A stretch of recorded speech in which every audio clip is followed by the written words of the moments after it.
Welcome back to our YouTube channel be hop career. इस class में हम start करेंगे इंट्रोडक्शंस का पार्ट 2। राइट, पार्ट 2 में हम यहाँ पे राइट किए हैं revenue expenditure treated as capital expenditure. तो रेवेन्यू एक्सपेंडिचर नॉर्मली हमको पता है कि प्रॉफिट एंड लॉस अकाउंट में एंट्री किया जाता है, जिसे हम इनकम स्टेटमेंट कहते हैं। बट समटाइम्स कुछ रेवेन्यू एक्सपेंसेस ऐसे भी होते हैं जिन्हें हम कैपिटल के साथ ऐड करते हैं और बैलेंस शीट में उनका एंट्री करते हैं। ठीक है, और रेवेन्यू एक्सपेंडिचर को कैपिटलाइज्ड माना जाता है। तो चलिए देखते हैं कौन ऐसे एक्सपेंसेस है रेवेन्यू एक्सपेंसेस जिन्हें हम कैपिटल एक्सपेंडिचर की तरह ट्रीट करेंगे। ठीक है, फर्स्ट आया raw material and stores. Raw material and stores में देखेंगे क्या लिखा है। Materials consumed for production of goods is a revenue expenditure. मान लीजिए कि है ना, आपका प्रोडक्शन मैन्युफैक्चरिंग इंडस्ट्री है। मैन्युफैक्चरिंग इंडस्ट्री में आपका प्रोडक्शन हो रहा है, आपका बिस्किट फैक्ट्री है। बिस्किट फैक्ट्री के प्रोडक्शन में जो भी मटेरियल्स लग रहे हैं, जैसे कि आप फ्लोर खरीद रहे हैं, व्हीट ले रहे हैं या फिर शुगर ले रहे हैं, ठीक है, और अदर केमिकल फ्लेवर्स ले रहे हैं जो कि बिस्किट्स में ऐड करना है। तो इन तरह का जितने रॉ मटेरियल्स बिस्किट्स बनाने में ज़रूरत होते हैं, ठीक है, अगर उसमें आप कुछ कॉस्ट आपका लगता है, आपको उसको परचेस करने में जो भी चार्जेस लगता है, उसे हम रेवेन्यू एक्सपेंडिचर कहते हैं। वही बात बोला, material consumed for production of goods is a revenue expenditure. However material consumed for making the fixed asset is treated as capital expenditure. But यहाँ पे लिखा है अगर मटेरियल हमारा यूज होता है मेकिंग द फिक्स्ड एसेट, अगर कोई मटेरियल को हम इस्तेमाल करते हैं फिक्स्ड एसेट को बनाने के लिए, ठीक है, यानी बाजार से कुछ ऐसे हम मार्केट से खरीदे हैं, उसे एसेट्स बनाने के लिए कुछ ऐसे प्रोडक्ट्स खरीदे हैं जो कि एसेट्स को इनकम्प्लीट था, एसेट को कंप्लीट करने के लिए। मान लीजिए कि आपका मशीनरी चल रहा है, उसका कुछ पार्ट डैमेज हो गया, ठीक है, उस पार्ट को आप रिप्लेस करेंगे, एक न्यू पार्ट उसमें ऐड करेंगे, और उसमें तो चार्जेस लगेगा, तो वो फिक्स्ड एसेट में ही खर्च हो रहा है। तो जो रेवेन्यू एक्सपेंसेस फिक्स्ड एसेट में खर्च हो रहे हैं तो उन्हें हम कैपिटल एक्सपेंडिचर कहेंगे। ठीक है, ओके। देन नेक्स्ट यहाँ पे आया सेकेंड बीट में है wages and salaries. Normally wages and salaries जो होते हैं रेवेन्यू एक्सपेंडिचर होते हैं, प्रॉफिट एंड लॉस अकाउंट में ही एंट्री किया जाता है। ठीक है, बट यहाँ पे दिया है the wages and salaries paid to the employees are normally taken as revenue expenditure. ठीक है, एम्प्लॉइज को जो हम सैलरी वगैरह देते हैं, वेजेस देते हैं, इसे हम रेवेन्यू एक्सपेंडिचर कहेंगे और प्रॉफिट एंड लॉस अकाउंट में इनका एंट्री होता है नॉर्मली। बट यहाँ पे लिखा है and charged to the income statement. However, the wages and salaries paid to the employees for making any fixed asset. ठीक है, अगर आप एम्प्लॉयज को कुछ ऐसे वेजेस दे रहे हैं और सैलरी दे रहे हैं और वो आपका फिक्स्ड एसेट बना रहे हैं, ठीक है, जैसे कि मशीनरी टूट गया है, ठीक है, अब उसके है ना रिपेयर्स के लिए कुछ वेजेस लग रहे हैं, ठीक है, आपके मशीनरी पार्ट्स टूट गए हैं, उसे रिपेयर करने के लिए आप मैकेनिक को बुलाए हैं, आप उसे वेजेस दे रहे हैं, ठीक है, और या फिर उसे सैलरी बेसिस में रखे हैं। आपका एक यूज फैक्ट्री है तो वहाँ पे आप सैलरी बेसिस में मैकेनिक को परमानेंटली रखते हैं, तो उनको जो सैलरी और वेजेस पेड किया जाता है मशीन को मेंटेनेंस करने के लिए, तो उसे हम क्या कहेंगे, और उसे यहाँ पर हम कहेंगे कैपिटल एक्सपेंसेस। और installation of machinery for its own use must be capitalised. या फिर न्यू मशीन आप खरीदे हैं, उसे इंस्टॉल कर रहे हैं, तो कंपनी के तरफ से आए हैं लोग नए मशीन को इंस्टॉल करने के लिए, और इंस्टॉल करने में जो चार्जेस कंपनी चार्ज करता है उसे हम कैपिटल एक्सपेंसेस कहते हैं, क्योंकि वो फिक्स्ड एसेट के ऊपर ही खर्च किया गया है। ठीक है, तो यहाँ पर नॉर्मली वेजेस एंड सैलरीज अगर एम्प्लॉयज को दिया जा रहा है तो वो रेवेन्यू एक्सपेंडिचर है, वही वेजेस एंड सैलरीज एम्प्लॉयज को दिया जा रहा है, बट पर्पज ये है कि मेकिंग ऑफ फिक्स्ड एसेट या फिर इंस्टॉलेशन ऑफ एनी एसेट्स। ठीक है, तो फिक्स्ड एसेट के ऊपर अगर जब आपका वेजेस सैलरी जा रहा है या फिर इंस्टॉलेशन के ऊपर जा रहा है फिक्स्ड एसेट के, तो उसे हम कैपिटल एक्सपेंडिचर कहेंगे, ठीक है। देन थर्ड बीट में आते हैं repairs and renewals. Repairs and renewals में देखेंगे the repairs and renewals of the fixed asset in use are normally treated as revenue expenditure। Normally जो रिपेयर्स वगैरह होता है फिक्स्ड एसेट्स, ठीक है, उन्हें हम रेवेन्यू एक्सपेंडिचर कहते हैं। But however the repairs, renewals and overhauling charges incurred on a recently purchased second hand fixed asset to put in running order and making it revenue earning, the same can fairly be treated as a capital expenditure। तो बोला गया कि अगर repairs और renewals करा जाता है आपका नॉर्मली मशीन में लॉब्रिकेंट्स, छोटे मोटे खर्चा है, जैसे कि मशीन लॉन्ग टाइम रन करने के बाद फ्रिक्शन वगैरह होता है, ठीक है कि नहीं, तो उसे हम फ्रिक्शन लेस करने के लिए कुछ लॉब्रिकेंट्स जैसे कि ऑयल वगैरह होता है मशीन में डालते हैं। छोटे मोटे एक्सपेंसेस जो होते हैं वो रेवेन्यू एक्सपेंडिचर में जाते हैं। बट अगर आप मान लीजिए कि कोई सेकेंड हैंड मशीन आप खरीदे हैं, आपके पास इतना कैपेसिटी नहीं है कि आप न्यू मशीन खरीद पाएँ, ऑलरेडी न्यू मशीन बहुत सारे खरीदे हैं, लेकिन एडिशनल आपको और भी कुछ मशीन चाहिए और वहाँ पे आप सेकेंड हैंड मशीन सपोज आप खरीद रहे हैं, ठीक है। तो सेकेंड हैंड मशीन जब खरीदे तो वहाँ पे ये मिला कि मशीन जो है परफेक्टली रनिंग करने के फॉर्म में नहीं है, तो वहाँ पर आप मैकेनिक को दिखाए, मैकेनिक कुछ चार्जेस बोला कि इसमें मेंटेनेंस में कुछ कॉस्ट लगेंगे, अगर रिपेयर आप कर लेते हैं तो सेकेंड हैंड मशीन आपका वर्किंग फॉर्म में आ जाएगा। तो जो सेकेंड हैंड मशीन आप खरीदे हैं उसके ऊपर जो भी आपका खर्च लगता है, ठीक है, उसे तैयार करने के लिए ताकि वो आपके प्रोडक्शन प्रोसेस में यूज करा जा सके, ठीक है, तो उसे उस एक्सपेंसेस को हम कहेंगे कैपिटल एक्सपेंडिचर, राइट। 4 बीट में दिया है लीगल चार्जेस। लीगल चार्जेस कैसे हैं? Such expenses are normally treated as revenue expenditure. जब आप फाइनल अकाउंट क्रिएट करेंगे, जब फाइनल अकाउंट के क्लासेस हमारे स्टार्ट होंगे तो वहाँ पे दिखाई दिया जाएगा कि बहुत सारे ट्रांजेक्शन्स के नाम लिखे होंगे, वहाँ पे एक चार्जेस ऐसा भी लिखा होगा कि लीगल चार्जेस। तो इसका एंट्री कहाँ पे करना है? नॉर्मली लीगल चार्जेस का एंट्री रेवेन्यू ट्रांजेक्शन्स की तरह होता है, यानी प्रॉफिट एंड लॉस अकाउंट में इसका एंट्री किया जाता है, जिसे हम स्टेटमेंट कहते हैं, जैसे कि इनकम स्टेटमेंट भी कहते हैं प्रॉफिट एंड लॉस अकाउंट को, ठीक है। तो उनमें इसे एंट्री किया जाता है। But freight and carriage paid on the purchase of a new or second hand fixed asset should be treated as capital expenditure. But यही लीगल चार्जेस अगर आप नॉर्मली इसका एंट्री जो है प्रॉफिट एंड लॉस अकाउंट में होता है, ये रेवेन्यू एक्सपेंडिचर है, बट यही लीगल चार्जेस अगर आप कोई फिक्स्ड एसेट खरीदने टाइम में यूज करते हैं, चार्ज पे करते हैं, तो उसे हम क्या कहेंगे? कैपिटल एक्सपेंडिचर, ठीक है। आप सेकेंड हैंड फिक्स्ड एसेट खरीदें या फिर न्यू फिक्स्ड एसेट खरीदें, उसमें जो भी गवर्नमेंट के लीगल चार्जेस होते हैं जैसे कि टैक्स वगैरह होता है, तो वहाँ पर ये सारे चार्जेस जो है कैपिटल एक्सपेंडिचर होगा। क्यों ना? ये फिक्स्ड एसेट के ऊपर खर्च किए जा रहे हैं, ठीक है। तो नॉर्मली जितने चार्जेस फिक्स्ड एसेट के ऊपर किए जाएंगे तो वो कैपिटल एक्सपेंडिचर होगा, अदरवाइज नहीं तो वो रेवेन्यू एक्सपेंडिचर होगा। फिफ्थ बीट में दिया है freight and carriage. Freight and carriage क्या होता है? जो कैरिंग चार्जेस होता है, जैसे कि आपका रॉ मटेरियल आप फ्लाइट में लेकर आ रहे हैं, ठीक है, या फिर नॉर्मली शिप से आपका ट्रांसपोर्ट हो रहा है, तो इन तरह के जो चार्जेस पेड किए जाते हैं उन्हें हम फ्रेट एंड कैरेज चार्जेस बोलते हैं। Such expenses are normally treated as revenue expenditure. इन्हें नॉर्मली हम रेवेन्यू एक्सपेंडिचर कहते हैं। तो जब फाइनल अकाउंट आएगा वहाँ पे ऐसे लिखा रहेगा फ्रेट एंड कैरेज चार्जेस, ठीक है, तो उसको आपको पीएल अकाउंट में एंट्री करना है। बट समटाइम्स यही फ्रेट एंड कैरेज हम कैपिटल एक्सपेंडिचर की तरह कंसिडर करेंगे।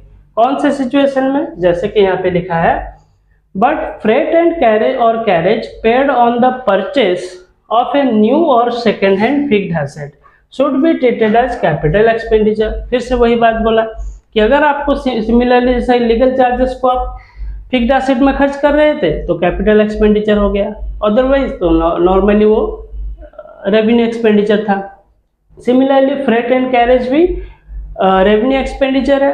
अगर आप इसे फिक्स्ड एसेट के ऊपर अगर परचेस खरीदते हैं, फिक्स्ड एसेट खरीदते हैं या फिर सेकेंड हैंड एसेट खरीदते हैं, किसी भी तरह का एसेट आप खरीदें, एसेट्स खरीदेंगे मतलब उसमें जो भी खर्च आएंगे, फ्रेट एंड कैरेज हो या फिर लीगल चार्जेस हो, सारे के सारे कैपिटल एक्सपेंडिचर की तरह कंसिडर किया जाएगा, राइट।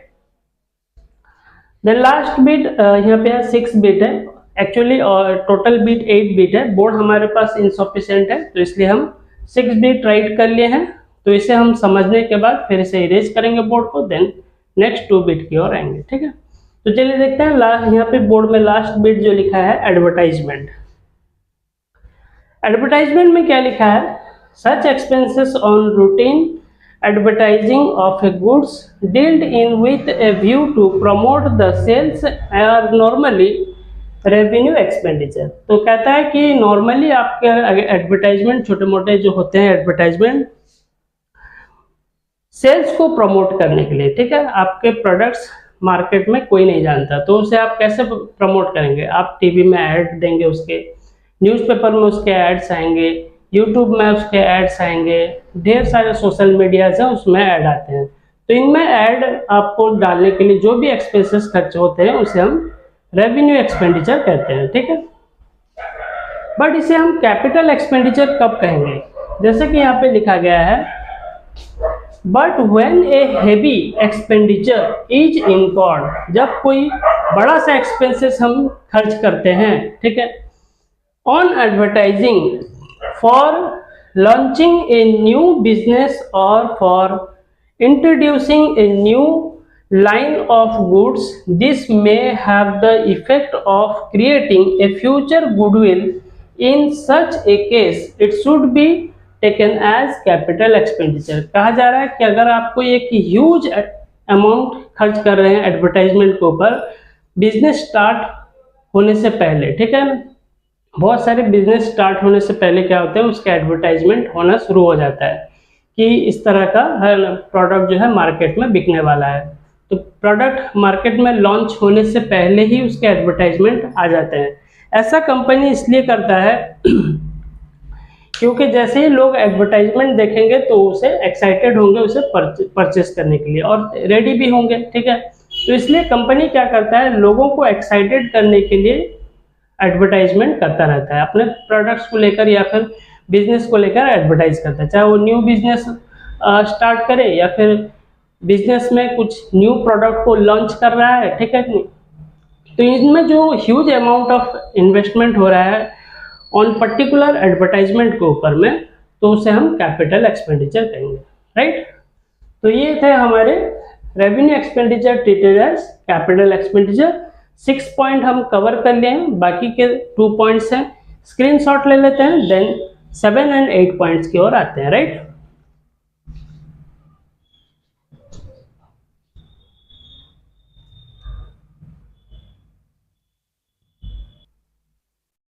ओके, लास्ट 2 पॉइंट हम लिखे हैं यहाँ पर, point number 7 and point number 8। First point number 7 में लिखा है इंटरेस्ट ऑन लोन, ठीक है। अगर आप लोन के ऊपर इंटरेस्ट पे कर रहे हैं, नॉर्मली लोन के ऊपर जो इंटरेस्ट पे किया जाता है वो रेवेन्यू एक्सपेंडिचर होता है, but sometimes it is a capital expenditure. कैसे, चलिए देखते हैं। Interest paid on the loan after the commencement of commercial production is normally treated as revenue expenditure, ठीक है। तो कहते हैं कि जैसे ही आपका बिजनेस में कमेंसमेंट का मतलब होता है स्टार्ट, ठीक है, जैसे ही आपका बिजनेस स्टार्ट होता है देन उसके बाद जितने भी आपके कमर्शियल प्रोडक्शन हो रहे हैं मार्केट में, आप उसे सेल करने के पर्पज में प्रोडक्शन कर रहे हैं, तो उनके ऊपर जो भी आपको इंटरेस्ट पे करा जाता है, क्योंकि सारे बिजनेस में जो इन्वेस्टमेंट होता है वो हैंड से इन्वेस्टमेंट नहीं होता, समटाइम्स हमको लोन भी लेना पड़ता है, तो उस लोन का इंटरेस्ट भी बैंक को पेमेंट करना पड़ता है। तो बिजनेस स्टार्ट हो गए, प्रोडक्शन चल रहा है, ठीक है, उस दौरान में अगर आप इंटरेस्ट पे कर रहे हैं बैंक को, तो उस इंटरेस्ट को हम कहेंगे revenue expenditure, right. But interest paid during the construction period and before the commencement of the commercial production is treated as capital expenditure.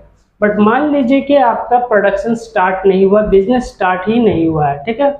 Business start होने से पहले मान लीजिए कि आपकी फैक्ट्री का कंस्ट्रक्शन चल रहा है, ठीक है, बिल्डिंग तैयार नहीं हुआ रहा है, लोन आप लिए हैं बैंक से, कंस्ट्रक्शन काम चल रहा है, उसके दौरान अगर आप इंटरेस्ट बैंक को पे करते हैं, क्योंकि बैंक इंटरेस्ट चार्ज करेगा, और कंस्ट्रक्शन तो 1 महीना 2 महीने में नहीं होगा। नॉर्मली अगर आपका फैक्ट्री बड़ा है तो 4 5 6 महीने लग सकते हैं कंस्ट्रक्शन में।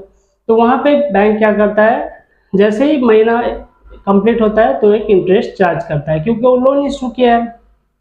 तो बिजनेस स्टार्ट होने से पहले कंस्ट्रक्शन पीरियड में जो भी आप इंटरेस्ट बैंक को पे करते हैं वो एक्सपेंसेस जो है ट्रीट किया जाएगा कैपिटल एक्सपेंडिचर। क्यों ना, वो इंटरेस्ट आपके कंस्ट्रक्शन में ही खर्च हो रहा है, ठीक है। यानी आपका जो कंस्ट्रक्शन चल रहा है, लोन आप उसी पैसे से लोन लिए थे और उसी लोन के बेसिस में आप इंटरेस्ट पे कर रहे हैं। तो जो आपका कंस्ट्रक्शन बन रहा है, तो कंस्ट्रक्शन को आप तो सेल नहीं करेंगे, तो कंस्ट्रक्शन आपका क्या है ना, फिक्स्ड एसेट है। तो यहाँ पे फिक्स्ड एसेट के ऊपर इंटरेस्ट पे करा जा रहा है, तो यहाँ पर हम इसे कैपिटल एक्सपेंडिचर कहेंगे, right. Okay, then bit number 8 में लास्ट लिखा है, लास्ट बिट है डेवलपमेंट एक्सपेंडिचर। डेवलपमेंट एक्सपेंडिचर किसे कहते हैं? In some business enterprises such as tea, rubber and other plantation, horticulture, mines and etcetera, ठीक है। कहते हैं कि कुछ ऐसे बिजनेस एंटरप्राइजेस हैं, जैसे कि मान ली टी, आप चाय का बिजनेस कर रहे हैं, या फिर रबर का बिजनेस कर रहे हैं, या फिर अदर कोई प्लांटेशन, और हॉर्टिकल्चर। हॉर्टिकल्चर का मतलब हो गया वेजिटेबल्स ग्रो करना, या फिर फ्लावर ग्रो करना, या फिर फ्रूट्स ग्रो करना, इसे हम कहते हैं हॉर्टिकल्चर। माइनिंग्स जैसे है ना, कोल वगैरह है ना, जो मिट्टी के अंदर होते हैं उन्हें माइनिंग्स करके निकाल के बेचना, ठीक है। इन तरह के अगर आप बिजनेस रन कर रहे हैं। एंड इनिशियल डेवलपमेंट एक्सपेंडिचर, तो इनिशियल मतलब स्टार्टिंग में, तो स्टार्टिंग में जो डेवलपमेंट एक्सपेंडिचर आते हैं हैज टू बी इनकॉर्ड, ठीक है ना। और इसे इन खर्च को जो स्टार्टिंग पीरियड में होते हैं, यानी बिगनिंग पीरियड में जो होते हैं, इन एक्सपेंसेस को हम रेवेन्यू एक्सपेंडिचर मानेंगे, ठीक है। क्योंकि आप किस तरह का बिजनेस रन कर रहे हैं, आप बिजनेस रन कर रहे हैं टी का, रबर का, अदर प्लांटेशन, हॉर्टिकल्चर, माइंस, ठीक है। इसे स्टार्ट करने के समय इनिशियल पीरियड में अगर आपके छोटे मोटे एक्सपेंसेस लग रहे हैं तो इसे आप रेवेन्यू एक्सपेंडिचर ट्रीट करेंगे। बट अगर यही एक्सपेंसेस, डेवलपमेंट एक्सपेंसेस आपके लॉन्ग पीरियड तक चलते हैं, ठीक है, तो इसे हम कैपिटल एक्सपेंडिचर कहेंगे। जैसे कि यहाँ पे मेंशन किया गया है, सच ए वेजेस, रेंट एंड टैक्सेस। मान लीजिए कि आप वेजेस पे कर रहे हैं फॉर ए लॉन्ग पीरियड, ठीक है। आप टी का प्लांटेशन किए हैं, तो टी के प्लांटेशन में वहाँ पे है ना लीफ को प्लग करना पड़ता है, तो आप बहुत सारे वहाँ पर वेजर्स को रखते हैं, तो वेजर जो होते हैं वेजेस लेते हैं, तो लॉन्ग पीरियड तक लेते हैं। जब तक आपका टी प्रोडक्शन चल रहा है तो आप अपने वेजर्स को वेजेस पे कर रहे हैं, तो उस लॉन्ग पीरियड में जो आप खर्च कर रहे हैं तो उसे हम कैपिटल एक्सपेंडिचर कहेंगे। चाहे आप टी का बिजनेस करें, रबर का करें, या फिर other plantation, horticulture, mines etcetera, ठीक है। Such enterprises take a long period before they can begin to earn any income। यहाँ पे है ना, लॉन्ग पीरियड तक आप क्या कर रहे हैं, खर्च कर रहे हैं, before earn any income, income करने से पहले जितने भी आप खर्च कर रहे हैं, ठीक है। जैसे कि आप टी का बिजनेस कर रहे हैं, तो टी का बिजनेस के लिए एक लॉन्ग प्रोसेस होता है, जैसे कि आपको टी के छोटे छोटे पौधे लगाने पड़ते हैं, ठीक है। देन वो पौधे ग्रो करते हैं, ठीक है, वो प्लांट ग्रो करता है, देन उनमें लीव्स होते हैं, वो लीव्स मैच्योर होते हैं, फिर मैच्योर होने के बाद उस लीव्स को प्लग किया जाता है, फिर उन्हें ड्राई किया जाता है, देन मशीन्स में उन्हें कटिंग किया जाता है, ढेर सारे प्रोसेसिंग्स रहते हैं, ठीक है। तो इतने सारे प्रोसेसिंग्स में गुजरने के दौरान जितने सारे आपके एक्सपेंसेस होते हैं, आप जितना वेजेस पेड करते हैं एम्प्लॉयज़ को, तो इसे हम क्या कहेंगे, long term expenses. Long term expenses normally होगा हमारा कैपिटल एक्सपेंडिचर। सो यहाँ पे लिखा है income such an expenditure should be treated as capital expenditure, ठीक है। अगर आप इनिशियल पीरियड में छोटे मोटे अमाउंट खर्च कर रहे हैं तो फिर वो आपका नॉर्मली रेवेन्यू एक्सपेंडिचर होगा। अगर लॉन्ग पीरियड के लिए कर रहे हैं बिफोर अर्निंग मनी, ठीक है, तो फिर वो हो जाएगा आपका कैपिटल एक्सपेंडिचर, राइट। तो ये थे हमारे रेवेन्यू एक्सपेंडिचर को कैसे ट्रीट किया जाता है कैपिटल एक्सपेंडिचर। तो इस क्लास में हम कवर कर लिया है revenue expenditure treated as capital expenditure. तो इसका स्क्रीनशॉट लेते हैं, राइट।